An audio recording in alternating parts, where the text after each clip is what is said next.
Mes amis vierges, bonjour et bienvenue sur la chaîne Tarot à merveille. Pour votre tirage général, ceux qui me découvrent, soyez les bienvenus. Il y a une boîte quelque part dans votre mémoire. Vous ne l'ouvrez jamais. Pas parce que vous avez oublié son existence, parce que vous savez exactement ce qu'elle contient. Et vous savez que chaque objet à l'intérieur porte une charge que vous n'êtes pas sûr de pouvoir supporter. Alors vous la laissez là, dans le recoin le plus sombre de votre placard intérieur. Derrière les couches de quotidien, derrière les occupations, derrière tous ces jours que vous avez empilés les uns sur les autres pour créer de la distance entre vous et cette boîte. Mais aujourd'hui, quelque chose vous pousse à l'ouvrir. Pas la curiosité, pas la nostalgie. Quelque chose de plus profond, une nécessité. Parce que la personne à qui ces objets sont liés est en train de revenir. Et pour comprendre pourquoi elle revient, pour accueillir ce retour sans être submergé, vous devez d'abord revisiter ce que vous avez rangé. Ouvrons la boîte ensemble. Le premier objet que vos doigts touchent est le plus léger. C'est un son, pas un objet physique, un souvenir sonore. Le rire de cette personne, ce rire particulier que vous reconnaîtriez entre mille, ce rire qui avait le pouvoir de transformer un moment ordinaire en quelque chose de lumineux. Vous n'y avez pas pensé depuis longtemps. Vous avez volontairement effacé ce son de votre mémoire active parce qu'il vous faisait trop mal. Mais il est là, intact. Et quand vous le laissez remonter, quelque chose de surprenant se produit. Il ne fait plus mal, pas de la même manière.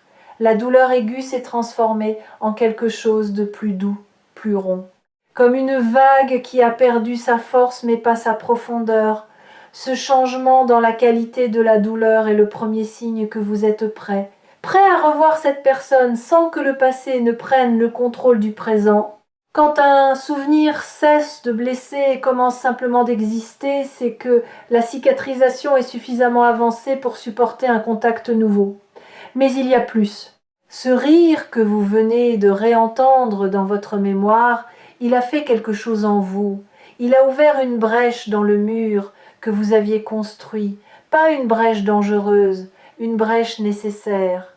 Vous aviez scellé cette personne derrière un mur de rationalisation. Vous vous étiez dit toutes les raisons pour lesquelles c'était mieux ainsi. Pourquoi la distance était saine. Pourquoi le silence était la bonne réponse. Et ces raisons étaient valides. Elles le sont encore.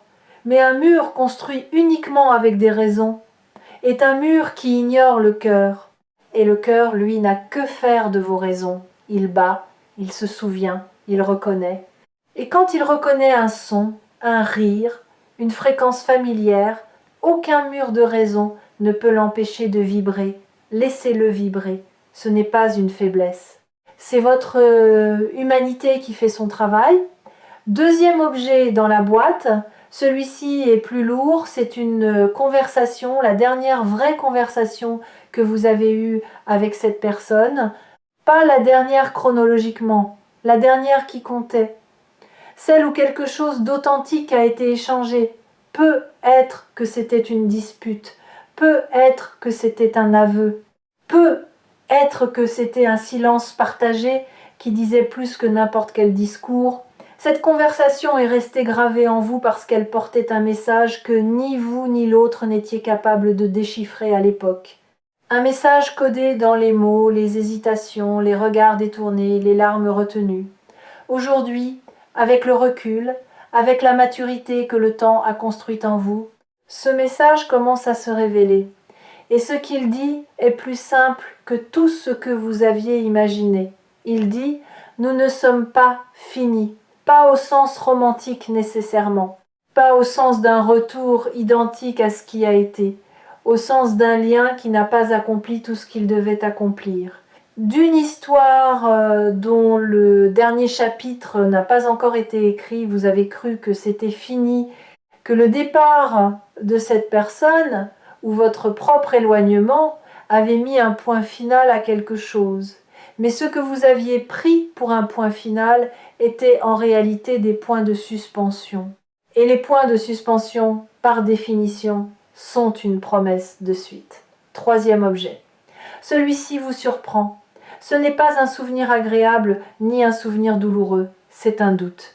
Le doute que vous portez depuis que cette personne est partie, le doute de savoir si vous avez fait le bon choix, si vous avez dit les bons mots, si vous avez assez donné, assez retenu, assez combattu. Ce doute est un compagnon fidèle, discret mais constant, qui vous accompagne dans les moments de solitude et qui murmure « et si ?» Et si vous aviez dit autre chose ce jour-là? Et si vous aviez été plus patient, plus présent, plus courageux? Et si vous aviez retenu cette personne au lieu de la laisser partir? Ou au contraire, et si vous l'aviez laissée partir plus tôt au lieu de vous accrocher?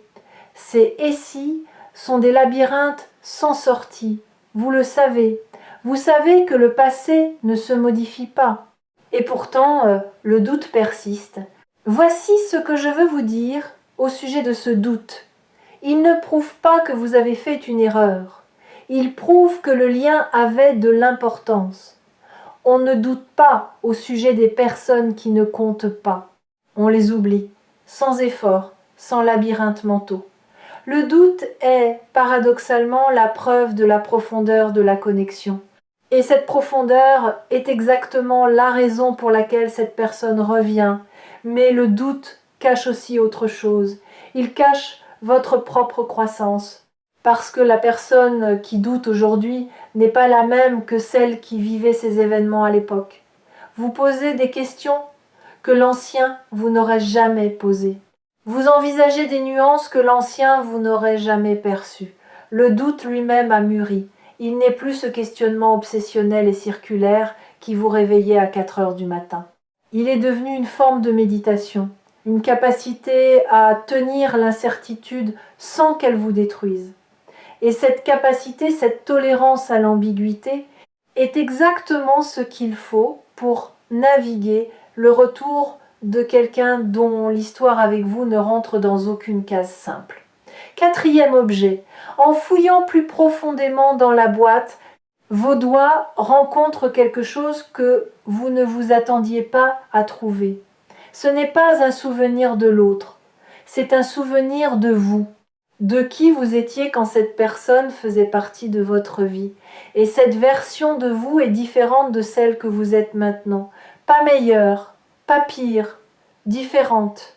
Plus spontanée peut être, plus vulnérable, plus vivante dans certains aspects, mais aussi plus naïve, plus dépendante, plus encline à se perdre dans l'autre au lieu de se trouver en soi.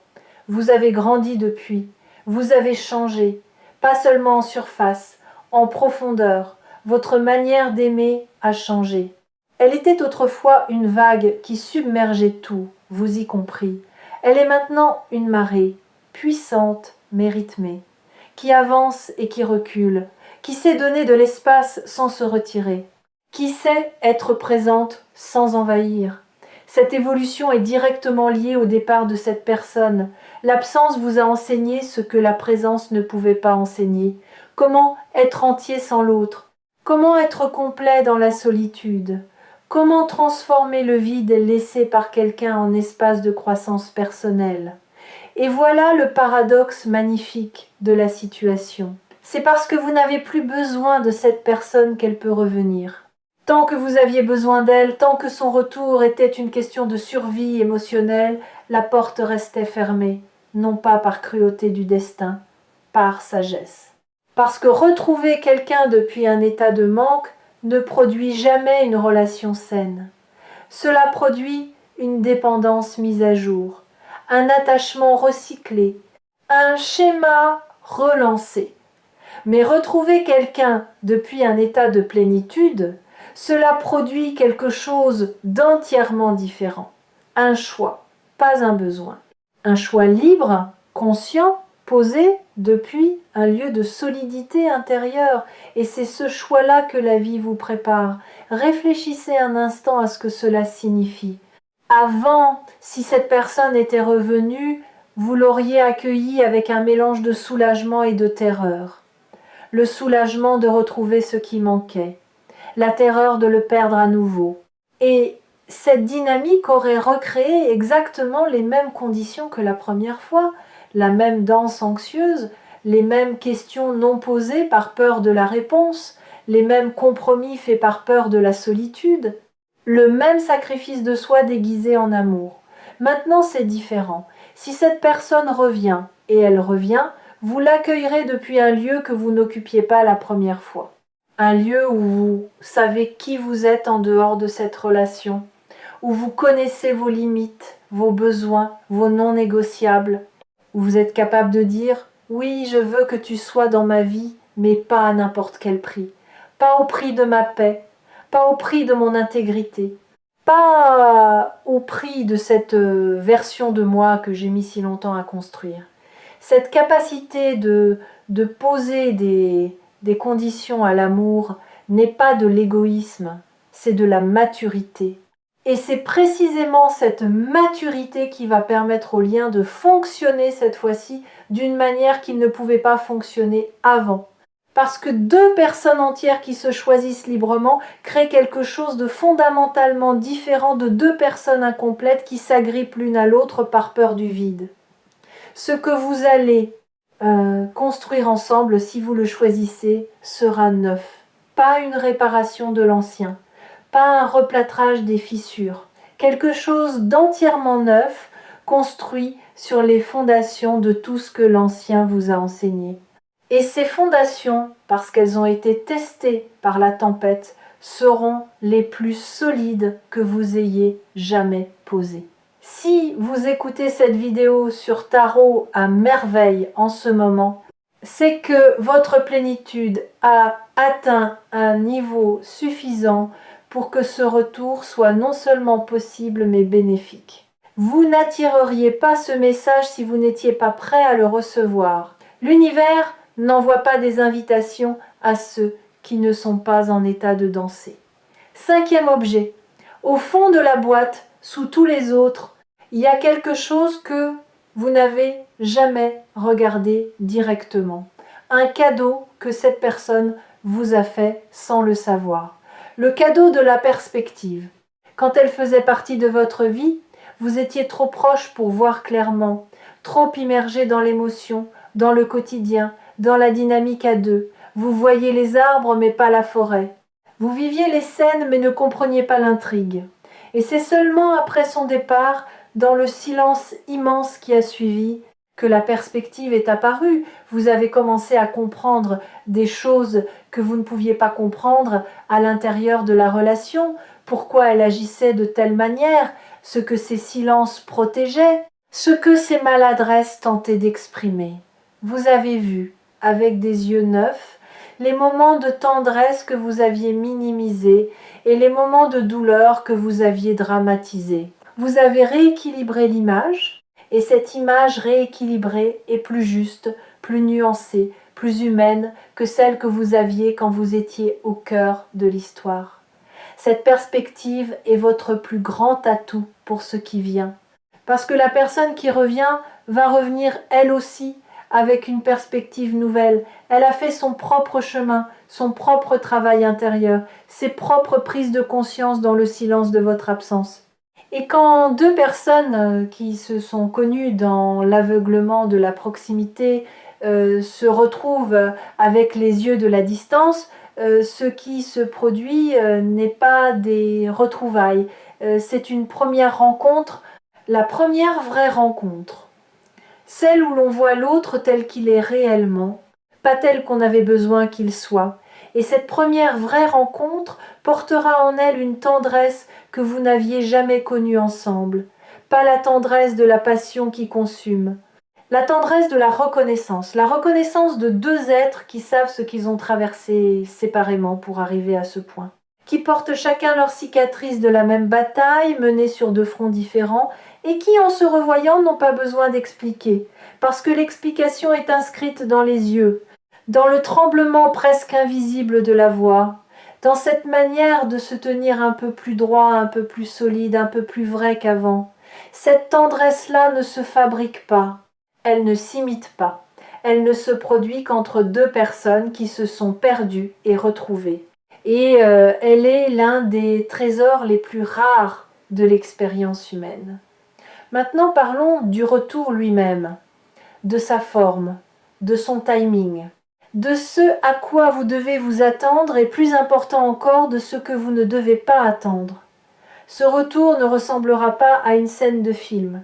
Il n'y aura pas de course sous la pluie, pas de grandes déclarations, pas de gestes héroïques. Le retour sera discret, presque ordinaire, un message, un appel, une présence quelque part où vous ne l'attendiez pas. Peut être un nom qui apparaît sur votre téléphone après des mois de silence, peut être un croisement physique dans un lieu inattendu, peut être une information qui vous parvient par un tiers et qui vous apprend que cette personne a pensé à vous, a parlé de vous, a demandé de vos nouvelles. L'ordinaire de ce retour sera trompeur. Il vous donnera peu être l'impression que ce n'est pas grand-chose, que c'est juste un hasard. Mais vous saurez, quelque part en vous, dans cet endroit qui sait, avant de comprendre, vous saurez que ce n'est pas un hasard, que ce contact apparemment banal est le premier fil d'une nouvelle trame, et que la manière dont vous accueillerez ce premier fil déterminera la qualité de toute la trame qui suivra. N'accueillez pas avec de la méfiance. Le passé vous a appris la prudence, et cette prudence est saine. Mais la méfiance est la prudence qui a muté en mur. Soyez prudent, pas méfiant. Ouvrez la porte de quelques centimètres, pas en grand, pas d'un coup. Juste assez pour voir qui se tient de l'autre côté. Et si ce que vous voyez est différent de ce que vous attendiez, si cette personne porte sur son visage les traces de son propre voyage, si ses yeux ont cette profondeur nouvelle que seul le temps et la souffrance peuvent creuser, alors ouvrez un peu plus, lentement, à votre rythme. Et n'attendez pas la perfection, ni de vous, ni de cette personne. Les retrouvailles parfaites n'existent pas. Il y aura de la maladresse, des blancs dans la conversation, des moments où vous ne saurez pas quoi dire parce que trop de choses se bousculent et qu'aucun mot ne semble assez grand pour les contenir. Il y aura peut-être un rire nerveux, un silence qui dure une seconde de trop, un regard qui en dit plus que vous n'auriez voulu. Et tout cela sera parfait, pas dans le sens lisse du terme, parfait dans sa vérité, parfait dans son authenticité brute, parfait parce que c'est réel, et que le réel, avec toutes ses imperfections, vaut infiniment plus que le fantasme. Vous avez eu le temps de fantasmer ce retour. Votre esprit a tourné des dizaines de scénarios, des retrouvailles émouvantes, des conversations profondes, des excuses éloquentes. Laissez tomber ces scénarios, tous. Ils ne vous serviront pas. Ils créeront des attentes, et les attentes sont les ennemis du moment présent. Arrivez aux retrouvailles, les mains vides de scénarios. Le cœur plein mais les mains vides. Et laissez le moment lui-même décider de sa forme. Ce retour va aussi réveiller quelque chose en vous que vous aviez mis en sommeil. Une part de vous qui ne fonctionnait qu'en présence de cette personne. Ce n'est pas de la dépendance, c'est de la résonance. Il existe des parties de nous-mêmes qui ne s'activent qu'au contact de certaines personnes, comme un instrument qui ne vibre que lorsqu'une fréquence spécifique est jouée à proximité. Cette personne porte cette fréquence pour vous, et quand elle sera de retour dans votre champ, ces parties endormies vont se réveiller, votre créativité va peu être revenir avec une force nouvelle. Votre humour va peu être retrouvé, cette légèreté que vous aviez perdue. Votre capacité à rêver va peu être se réactiver après des mois de pragmatisme défensif. Ces réveils seront les cadeaux collatéraux du retour, pas les cadeaux principaux. Le cadeau principal sera la possibilité de vivre ce lien d'une manière que vous n'aviez pas pu vivre la première fois. Une manière informée par la douleur, mais pas gouvernée par elle. Une manière où les erreurs du passé ne sont pas effacées, mais intégrées. Où la mémoire sert de boussole, pas de chaîne. Et il y a un aspect de ces retrouvailles que personne ne mentionne jamais. L'humour. Quand deux personnes se retrouvent après un voyage intérieur profond, il y a un moment imprévisible où le sérieux cède la place au rire. Pas un rire de politesse, un rire de soulagement. Le rire de deux soldats qui se retrouvent après la bataille et qui réalisent qu'ils sont encore entiers. Ce rire-là est thérapeutique. Il libère des mois, parfois des années, de tensions accumulées. Il dit « Nous avons survécu et nous sommes encore capables de trouver la légèreté ensemble. Ne sous-estimez pas ce moment quand il arrivera. Il sera peu, être le plus important de tous. » Les habitués de tarot à merveille reconnaîtront dans ce message un schéma récurrent, mais toujours singulier. L'idée que rien ne se perd véritablement. Que les liens profonds ne meurent pas quand ils cessent d'être visibles. Qu'ils plongent sous la surface comme des rivières souterraines et qu'ils réapparaissent plus loin, là où le terrain s'y prête. Le terrain, dans votre cas, est enfin prêt, des deux côtés. Refermons maintenant la boîte, doucement, avec soin, mais ne la rangez pas au fond du placard cette fois. Posez-la sur la table, en pleine lumière.